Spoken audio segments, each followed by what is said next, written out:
Oke, baik teman-teman. Jadi untuk sekarang kita akan mencoba mengenal fungsi-fungsi atau fitur-fitur dari tab home. Jadi di sini di tab home ini perhatikan sangat banyak sekali ya. Dari sini sampai sini dulu. Kita akan coba mencoba satu-satu dari fungsi yang ada di dalam tab home. Nah, baik. Perhatikan di sini ada yang namanya Calibri. Calibri ini adalah salah satu jenis font atau jenis tulisan yang bisa kita gunakan di dalam Microsoft Word ini. Sebetulnya banyak sekali pilihannya, teman-teman bisa milih mau jenisnya seperti apa. Di sini sangat banyak sekali. Kalau misalkan dilihat, jadi teman-teman bisa memilih apapun. Tapi biasanya yang bisa digunakan itu yang biasa digunakan baik membuat dokumen atau surat dan lain sebagainya. Calibri, Times New Roman atau Arial. Jadi di sini kita akan coba bagaimana cara mengedit sebuah tulisan. Ada dua cara sebetulnya. Yang pertama, teman-teman bisa mengubahnya terlebih dahulu. Misal ya, saya ingin bikin tulisannya Times New Roman 12. Nah, ini ukurannya 12. Lalu kita ngetik. Nah, itu cara pertama. Kalau cara kedua, misal ya, teman-teman itu sudah ngetik nih tulisannya. Nah, tulisannya itu pengen diubah, dari Times New Roman pengen diubah jadi Calibri. Caranya adalah yang pertama, teman-teman bisa blok itu atau menyeleksi. Caranya adalah klik kiri, lalu tarik ke sebelah kanan. Nah, dia akan blok. Atau kalau misalkan cara yang lain dengan menggunakan keyboard, teman-teman bisa klik di sebelah huruf T, lalu shift dan gunakan tanda panah seperti ini. Nah, gitu. Shift tanda panah gitu. Itu namanya seleksi atau ngeblok biasanya. Nah, setelah kita blok, kita bisa mengubahnya dengan cara klik saja si style atau misalkan tulisan yang ingin kita gunakan. Misal di sini saya ingin pakai Arial saja. Ukurannya saya ganti jadi 18. Nah, ini secara langsung dia akan mengganti tulisannya. Nah, di sebelah kanannya ini ada ground font. Jadi kalau tadi kita ngatur tulisan itu harus pakai angka, kalau ini enggak. Jadi ini tinggal kita klik saja, dia akan memperbesar secara otomatis dan juga memperkecil secara otomatis kayak gini nih. Nah, ini fungsi dari grow dan shrink di font. Lalu kita berangkat ke sebelah kanannya lagi. Di sini ada change case. Fungsinya dia untuk mengubah tulisan kapital, huruf kapital dan huruf tidak kapital gitu. Di sini kan ada campuran ya, Times New Roman. T-nya kapital, N-nya kapital, R-nya juga kapital. Sisanya bukan huruf kapital. Nah, kalau misalkan kita ingin mengubahnya menjadi huruf kapital semua, tidak mungkin kan kita mengetik ulang dari keyboard. Nah, fungsi dari change case ini adalah untuk mengubah hal tersebut. Di sini ada sentences case. Sentences case adalah fungsinya dia untuk mengubah huruf kapital hanya pada awal kalimat saja. Ketika saya pilih klik ini, maka huruf T-nya saja yang akan kapital. Nah, seperti ini, huruf T-nya saja kan yang kapital. Lalu lowercase dia untuk membuat semua huruf itu tidak kapital. Nah, seperti ini, tidak ada huruf kapital kan? Kebalikannya yaitu uppercase, dia akan mengubah menjadi semua huruf kapital.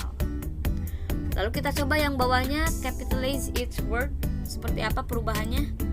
Nah, jadi setiap kata dia akan memiliki huruf kapital pada saat pertama huruf itu ketik.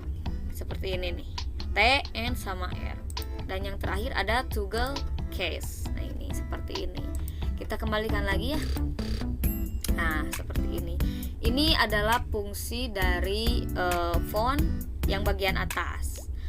Lalu kita beranjak ke fungsi yang bagian bawah. Di sini ada huruf B atau bold. Bold itu dia fungsinya untuk mempertebal dari tulisan. Kita klik, dia akan berubah menjadi tebal.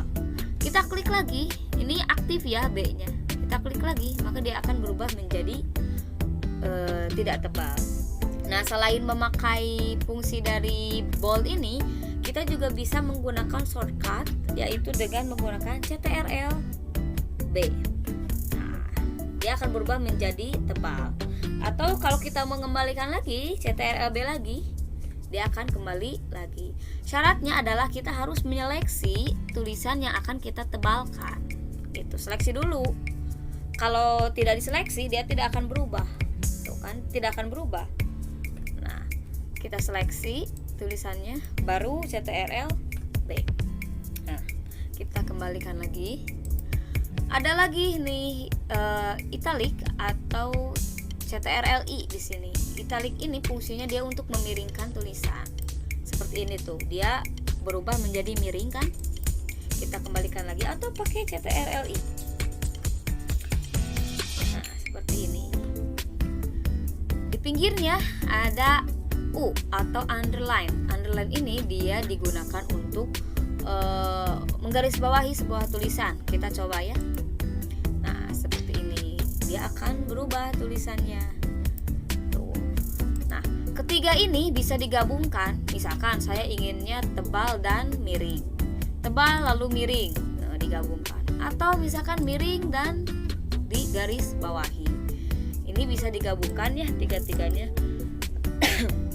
Lalu di pinggirnya ini kita lihat ada straight through, atau dia fungsinya untuk membuat garis di tengah-tengah tulisan seperti ini. Seperti kita mencoret sebuah tulisan yang salah ya.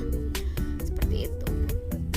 Nah, kemudian yang pinggirnya dia itu untuk membuat subscribe, atau di situ ada tertulis membuat tulisan kecil di bawah tulisan yang lainnya. Kita coba ya. Kita klik si tulisan X ini, lalu kita nulis sama. Oh, itu. Jadi dia posisinya ada di bawah. Ukurannya lebih kecil kan? Nah, kita hapus. Kita gunakan yang sebelah kanannya itu superscribe. Kebalikannya, yang tadi di bawah sekarang yang di atas. Nah, seperti itu. Kalau misalkan di matematika, kita bisa menggunakannya untuk menuliskan pangkat. Oke, kita lanjut ya. Kita seleksi lagi ini tulisannya. Di sini ada fungsi highlight color. Dia itu fungsinya untuk menandai dengan warna. Kita bisa milih warnanya, sebetulnya bisa warna hijau dan lain sebagainya. Nah, ini seperti ini tuh. Kita menandai tulisan. Atau misalkan saya tandai aja new-nya saja ya. Kita pilih tuh. Jadi hanya tulisan new-nya saja yang bisa kita tandai. Nah, itu fungsi dari highlight. Dan yang terakhir ini kita akan lihat fungsi dari ini apa? Font color. Font color itu untuk mengubah warna dari sebuah tulisan. Ini merah bisa kita ganti, atau warna-warni new-nya kita seleksi, ganti jadi warna apa ya, merah. Nah, seperti itu teman-teman. Jadi ini kita baru home font saja ya. Nah, nanti di video selanjutnya kita akan belajar bagaimana cara menggunakan paragraf. Nah, baik, untuk video kali ini dicukupkan sekian. Selanjutnya akan kita pelajari di next video.